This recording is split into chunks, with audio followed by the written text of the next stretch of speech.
How to change FPL team name. Hi guys, welcome to our channel. Let's begin. In this video, I will guide you step by step on how you can change your Fantasy Premier League team name.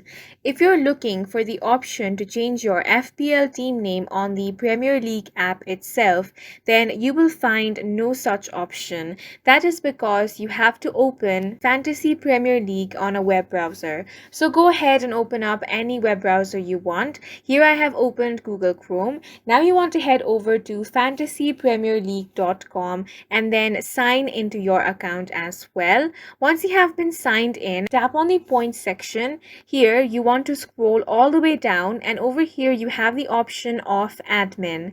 On this section, tap on the team details option. Now you can find all the details about your team, including your name, team kit, favorite club, and much more. What you want to do here is tap on the team name option, erase your existing team name, then enter the new team name that you want. When you are selecting a new team name, remember that you can only use maximum 20 characters. Teams with names that are deemed inappropriate or offensive may result in your account being deleted, so make sure that you enter an appropriate team name. Once that is done, scroll down and tap on the Update Details option. Once you do that, as you can see, your team name has been successfully changed, and that's it for this video. If you found it helpful, please make sure to hit the like button and subscribe for more videos like this.